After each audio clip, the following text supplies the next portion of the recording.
Hello, my name is Bonnie and this is my channel, A Knitter Obsessed. This is my knitting podcast where I talk about all things knitting currently going on in my life. Typically that takes the form of regular podcast updates with my, finished objects and my works in progress and all of that. But today's going to be just a little bit different. I've got some of my favorite knitting tools in front of me and some of my not so favorite knitting tools in front of me. And I thought it would be fun to go over the things that I can't live without, things that are nice to have, and then some of the things that I maybe wouldn't buy again and why. So if that's interesting to you, go ahead and grab your knitting project or whatever it is you're working on and go ahead and join me for the next few minutes. I am filming this as the sun is getting a little low in the sky. It gets dark so early here in the winter, and so I'm hoping that the light sticks with me throughout this episode, but if it is shifting around a little bit, I do apologize. And then before we get too far into it, I do want to talk about what I'm wearing. So this is my Tonight top by Lily Kate France, and I knit this in Treehouse Knits Spruce Sock, which is a extra fine superwash merino and nylon blend, and it's the softest yarn I've ever. It's so nice, seriously. And this is in, I believe the colorway was called You Belong Here, but I'm not 100% positive. So if it's different, I'm gonna link my Ravelry page down below and you can go and check it out there and see all the details. But I absolutely love this. I love the color on this. It is a sleeveless top and I love all the finishings on it. I think it is so nice. However, it is a little chilly in my house today, so I'm wearing my jacket over the top of it for the video. All right, getting into it. So we're gonna start with the knitting tools that I cannot live without. I would buy again in a heartbeat. They are like the backbone to my knitting life, if as it were. So my first one, and I feel like this is maybe not a surprise if you've been watching because I always have the same needles on all of my projects, but it is my Chiaogoo interchangeable needle set. I love these. I have to use metal needles. I have used wood needles in the past, and I mean, it's fine. I can do it, but the entire time I'm just unhappy. Like, I just don't like the way they feel in my hands. I don't like the weight of the needles or like the lack of weight of the needles. I feel like it's actually a little harder for me to knit quickly with them. But these metal needles are my absolute favorites. I feel like they have the right sharpness of needle tip. Like, they're definitely pointy, they'll get under all your stitches, but they're not too sharp. Like, any sharper and I think I'd be pretty unhappy. They have sizes going from US 2 all the way up to US 15, although I have had to supplement a few needle sizes in along with it. Like, I did have to buy the US 2.5 needles separately because I use them all the time, and then I've also doubled up on some needle sizes that I use more regularly, so that I can, have multiple projects going with a US 7 is one of the ones that I have multiples of. I like it has a lot of storage built into it, so this pocket is always filled with goodies for me. I usually have a bunch of needles in here, not needles, but like darning needles and stitch markers, and usually like a double pointed needle if I need to pick up stitches or anything like that. Right now it also has my roll of elastic in here. I don't always keep that in here because it can get kind of messy, as you can see, but apparently that's where I stuck it for now. And yeah, I love this. I bought these probably 5 or 6 years ago and I have never once regretted the purchase. I have had to buy some replacement cords just because I lose them, not because anything happens to the cords. I've never had anything in here break or wear down or have any problems at all. The only thing with these that is it's my own fault. So I'm not putting this on the interchangeables at all, but to tighten these on, you twist the needle into the cord, and then there's like the little T-pin that the ones I use for blocking, that goes into a little keyhole on there to help you tighten it. And I am just too lazy to tighten it most of the time. Again, this is me, I'm the problem. And so while I'm knitting, I just kind of regularly have my needle tips start to unscrew on me, and it's just part of my knitting to every couple of rows tighten my needle back on and keep going. And just for clarity, anytime I take the time to go tighten the needle, I do not have this problem. So this is something I'm just 100% doing to myself for no reason. So yeah, I don't know, is what it is. Will I ever change? Probably not. All right, but those are my absolute must buy. I could not knit without them. I don't want to knit on other types of needles. I could, but I don't want to. I prefer my Chiaogoos. Even when I am working with a needle size that is not in my interchangeables, so I have like my US 1s and my US 0s for sock knitting, I still go with Chiaogoos. I just get really long needles so I can magic loop. So, all right, next up for things that in my personal knitting life I feel like are a must-have. My next one is my blocking mats. So I would not have put these as a must-have just at the beginning of this year. I would have been like, no, you don't need blocking mats. And it's true, you don't need blocking mats. You can block on your floor, you can block on towels, you can block on, I've blocked on grocery bags before because I wanted it to dry quickly. And so if you use a grocery bag, the plastic underneath it actually helps it dry faster because it can't absorb any of the moisture. But I did go ahead and purchase these for myself when I was making a big lace shawl for my mother-in-law last year. And I know I was gonna really like need to block it out for the lace to open up. And these are just from Amazon. I'll link everything that I can link down below. And there's 9 of them. They link together. They're just foam. It came with the big thing of blocking pins that just lives inside the bag. And yeah, I love them. I think my main reason that I love having actual blocking mats so much is that I tend to just move the project around the house as it's drying. So I like being able to pick up the whole thing with my project pinned to it and just like walk it into the sun to dry in the sun for a little while, or you know, walk it into my living room so it can dry by the fire, but maybe I don't want to leave it there because occasionally my dogs will just like take a nap on it. So like in the evening when we're going to bed, I'll move it into the guest bedroom so I can close the door. And yeah, it makes everything very, very convenient for me. My only issue with this is I wish there was like one more mat in here. So there's 9, so you can make a 3x3 square.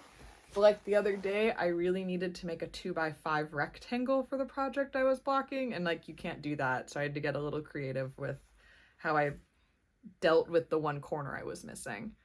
I think occasionally about getting another one of these, so I would just have plenty. And I did at one point, this is actually a pro tip, what I bought last year, because I needed a few more mats, was actually one of those like foam alphabet mats that are for kids. And so you got 26 squares, and it was maybe the same price as the 9 squares. It might have been a little cheaper. I picked it up at Target during Christmas, so it was on sale.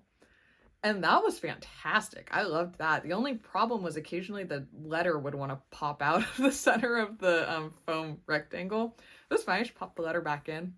And so I highly recommend that if you want to get foam squares for cheap for blocking. Alphabet mats are great. I would still be using mine, but my husband accidentally gave it away because he didn't understand that I was using it for knitting, which fair enough. It doesn't look like a knitting tool. So just if you go that route, let the people in your house know that it's, you know, something you're using and that you can't give it away. That being said, it did go to a very nice home and it is being loved in more of the capacity that it was designed for. So I'm not upset or anything, but I did laugh at him pretty hard when he gave it away. All right. So blocking mats and pins are a must in my opinion. Next up this is really basic, but I just like having some sort of hard metal ruler. So I also have my tape measure that is more portable and that goes in my bag sometimes, but this particular tape measure is starting to break, which is why I don't have it all rolled up. It's starting to tear on the end, so it's not all rolled up. I kind of need to replace this one. This was just something I got off of Amazon. I probably won't get the same one again because it broke really fast. But I personally think you need some sort of hard metal ruler. I think I get way more accurate measurements with this when I'm able to kind of like lay everything down and place the ruler on the project. It's got just a little bit of weight. I feel more confident in it. It's not as portable. Like this is obviously an at-home type of tool, but that's okay because I do most of my knitting at home anyways. I don't think this one's an 18-inch. I quite like it, but I think any size would be good. But I just think for your knitting bag, you need some sort of not, you know, flexible, bendy type of measuring device. So, okay, my next one of things that are critical to my knitting life are tons and tons of Lightbulb stitch markers. So these are just your basic Lightbulb stitch markers. Nothing, it's gonna be hard to show. Nothing crazy here happening, but I don't usually shop at Amazon. If I can avoid it, I try not to, but this is what I might just recommend Amazon for. But I just got a set, like a bag of like 1,000 of these. I think it was literally 1,000. Like, I don't think I'm exaggerating. Also, apologies for how much that focused and refocused. But I just keep them all in this bag. This bag lives in my desk right here. So I'm often over here when I'm knitting or filming or anything like that. So they're convenient. I lose these all the time. So having 1,000 is reassuring, and then as they pop back up, I, you know, put them back in the bag when I can. But really, these things are just all over my house, which, you know, fair warning, they end up all over your house. But there's so many of them, it was dirt cheap. I never seen stitch markers that affordable, and I don't really need to ever buy stitch markers again. And I love these ones. They're easy to slip when you're knitting. You can take them on and off your projects. You can use them to hook like fancier stitch markers onto your project. If you want like a progress keeper or something like that, you don't need to specifically buy something with the correct alligator clasp if you've got these. Yeah, win. Highly recommend. Those are very necessary in my book. And then last but not least on the need to have, I bought a set. This is partially empty because these have also kind of gone all over my house. But I bought a set of just basic knitting notions in a little tin. And I love this thing. So a little bit of a story time. When I learned to knit out of a like Klutz craft book kit. I don't know if anybody, you know, else remembers those. And it came with some wooden knitting needles, little bit of yarn, darning needle, you know, all the basics. That little blue darning needle was the only darning needle that I owned for probably the next decade. And I didn't lose it. It was kind of amazing. Like, I always knew where the darning needle was. Even when I didn't knit for like years in a row, I could then find the darning needle again. Like, it was genuinely magic. I don't know how it worked. And then I started knitting more this last year. And me and that darning needle just developed a very, it's a very complicated relationship. It liked to hide from me. One day it ended up underneath a cutting board in the kitchen, and I spent the whole day looking for it. And yeah, I realized I just needed to own more than one darning needle. And so that was what made me buy this pack.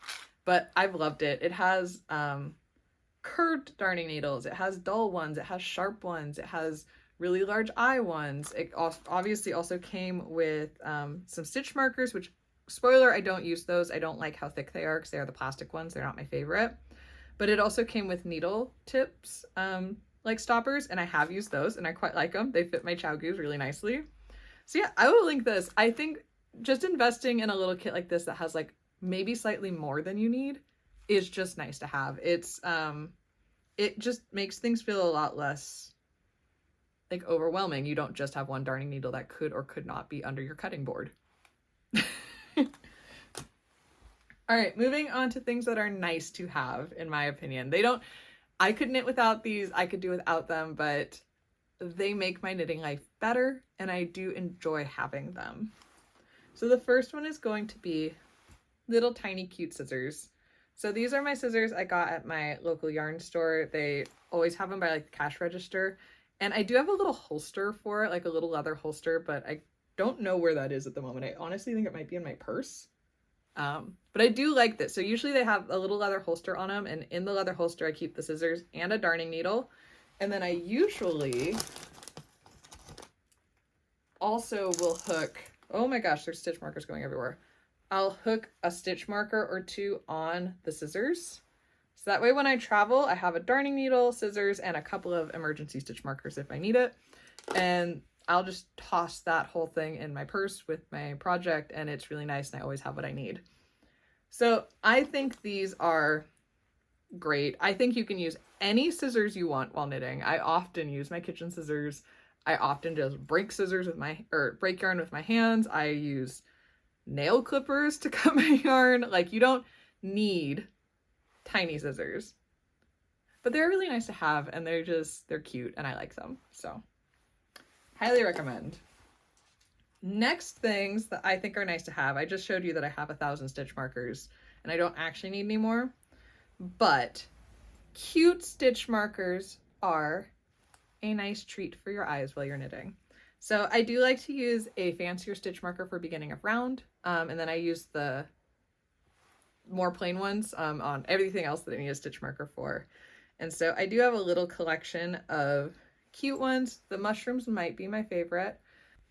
The other ones that I really like are these acrylic ones that I got from Denim and Rain. These are just her little accent markers, and I really like them. They're super lightweight, they're small, they're just the right size to be able to very easily knit around without getting in your way. So yeah, my one thing is, because I'm going to have stitch markers in the things I kind of regret buying as well. So we've got them in every single category. I've got stitch markers that I cannot live without. I've got stitch markers that are nice to have, which are these. And I've got stitch markers that I regret. So the thing that puts these in the nice to have is they are a little more expensive than the plain ones, so I can live without them. These are definitely a little bit of a splurge, but they're nothing crazy. And then the other one is they're lightweight. They are small, they are lightweight, they fit on all of my knitting needles, and they're just cute. So they're not complicating my knitting at all. They're not getting in the way. And so that is, like I said, when we get to the next category, you'll see how stitch markers can get in the way. The other one is I have one other from Denim and Rain, which is one of her little sheep stitch markers. And I absolutely love this guy, but he is too big to be used like actually in line in the pattern. Like, he can't be a beginning of round stitch marker because he's just too big and he doesn't work. But he is a very, very cute progress keeper. So I use this guy when I need a little bit of encouragement, if I'm in like a sea of stockinette and I just need to see that I have made progress that day. I will stick this guy on and I can watch him, go down the pattern, go down the project, and he roots me on. He cheers me on as I'm knitting. So another one, I think a progress marker or two is helpful for knitting, for keeping you motivated on some of those projects. But again, definitely not necessary. I do love this one. He's very cute. Okay, I'm really losing the light now, so we're gonna start going a little bit faster so that way you guys can still see me at the end of the video. All right, next thing, very nice to have. I can attest to that because I went years and years without one of these. And now that I have one, I am in love with it, but I also understand that I don't need it. But that is a yarn winder. I love this guy so much. I have spent years of my life knitting, winding yarn by hand, knitting from yarn balls, having them roll all over the place, and being able to cake up yarn in my own house whenever I want it is honestly fantastic, and I love it. And it makes it so much easier to start a project when you're not like held back by the idea that you have to hand wind multiple balls of mohair or something like that. It makes a really big difference. I have the Stanwood Needlecraft yarn winder, which is a fairly robust, mostly all metal one, and I do really, really like it. Ooh, almost got my hair. But I do know that there are some cheaper models out there, and I've also heard good things about them. So I don't think you need to break the bank to get a yarn winder, but it is very nice to have a yarn winder, and I'm very happy to have mine, and I've been winding yarn left and right. It's honestly very fun. And then to go with your yarn winder, and I wanted one of these even when I was winding by hand because it would have been very useful, but that is some sort of a Swift. So mine is an Amish style Swift. So it's held together with wooden dowels. It's not one of the umbrella style ones, which I really like. But even if you're winding your yarn by hand, being able to have that yarn rotate around as you're winding is just so much more convenient rather than the way I used to do it, which was on the ends of my chair and I had to like kind of move around with the yarn, hurt my back, and, you know, whole thing. So you don't need either of these things to be knitting, to be working, you know, with yarn. You can buy yarn that doesn't need to be wound. You can wind your yarn by hand, but boy, are they nice to have. Oh my goodness, I love them so much. Okay, so that's it for things that are nice to have. I'm going to go through, there's not very much in this last category, but some of the things that I may or may not kind of regret having purchased. So, since I kind of teased it, I'm not going to share, the thing is, stitch markers are making it into the final category as well. Like I said, I slightly regret these. That is not to say that these are not beautiful stitch markers. So I don't want you to think I'm saying anything against like the shop that I bought these from or the maker that made them, because they are stunning. I love them. I love them as like small works of art. They just don't really fit into my knitting life. And that is metal stitch markers, just across the board metal stitch markers. So again, they're so cute. I love these. I've got this little Plague Doctor set, which has a little flower in its hat. I've also got a moth set. I have all sorts of different colored moths. Like, I absolutely love these. Oh, here, this one kind of goes with the Plague Doctor one. It might have been around Halloween last year that I was getting these. The issue with them is that they're so heavy. These are so heavy and they're sharp. They like literally will pull at the yarn while I'm knitting it. They pull down on the fabric. Like if I'm trying to use them as a progress keeper, they'll kind of just like, I can feel them while I'm knitting and it's distracting. And just for me, it takes away from my knitting experience just a little bit because I don't want to think about my stitch markers. I just kind of want them to be there and do their job and remind me of things. I don't want to be reminded of the stitch marker itself. So those were disappointing to me, especially they are a little bit more expensive typically going for the fancier metal ones. And then I don't like them as much. So I will not be purchasing that style of stitch marker in the future. And it is just something to think about. Like the stitch marker might look really cute, but you do need to keep in the back of your mind what you need the stitch marker for and how practical it's going to be. But like I said, I do like them as like, I keep them in a little tin and I just kind of look at them sometimes, or I'll like hang them off of little things in my like knitting area to like decorate. Like I still really, really love them. They just don't work on my projects. The other thing that at this point in my knitting life just doesn't make any sense for me is yarn bowls. I have two and both of them were gifts. And so I love them for that because I have memories of the people who gave them to me. And they're both handmade ones from like craft fairs. And so like I love my yarn bowls. I use them to just hold my minis. They're little like works of art to me. Again, I think these are fantastic. But they just don't work for me as like a knitting tool anymore. And so part of that is that I got the yarn winder. I'm not knitting off of balls of yarn anymore. But even before that, I had stopped using these because I would have to carry the bowl around with me everywhere that the project went. And so it was sort of just becoming cluttery in my house as I knit more and more and had more and more projects. I had these bowls like traveling around my house too, and they were just kind of in the way. And so I did have, when I was knitting my Oslo sweater and I was using two balls of yarn at the same time, I actually had a big like serving bowl with both my balls in it because I was having a hard time with those yarns getting tangled.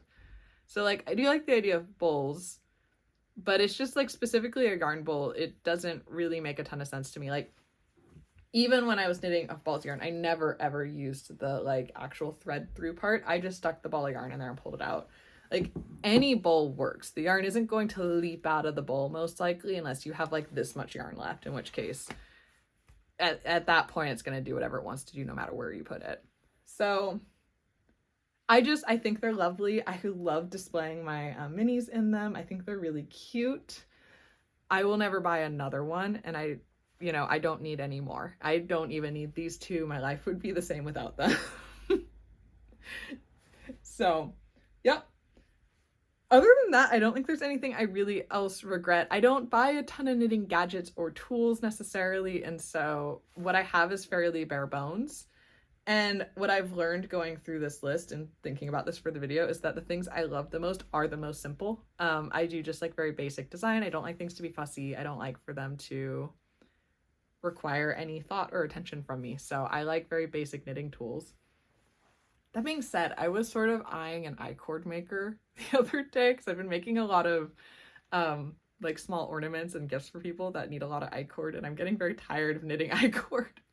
So I could see some like a gadget like that being quite fun and quite useful, and I don't think I'm going to splurge for that anytime soon, but boy would that be nice.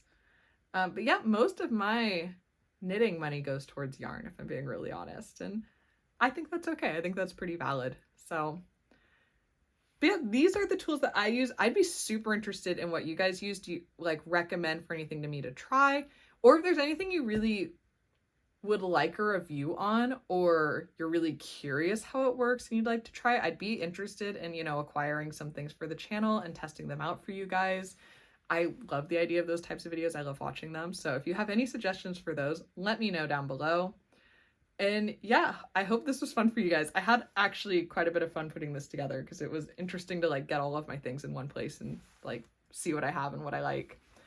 If you haven't already, I would love it if you could like and subscribe to the channel and, you know, comment. Anything you can do, all of that stuff really helps these videos get out to other people who, you know, can learn and benefit from them. It helps to grow the community, and it's really, really appreciated.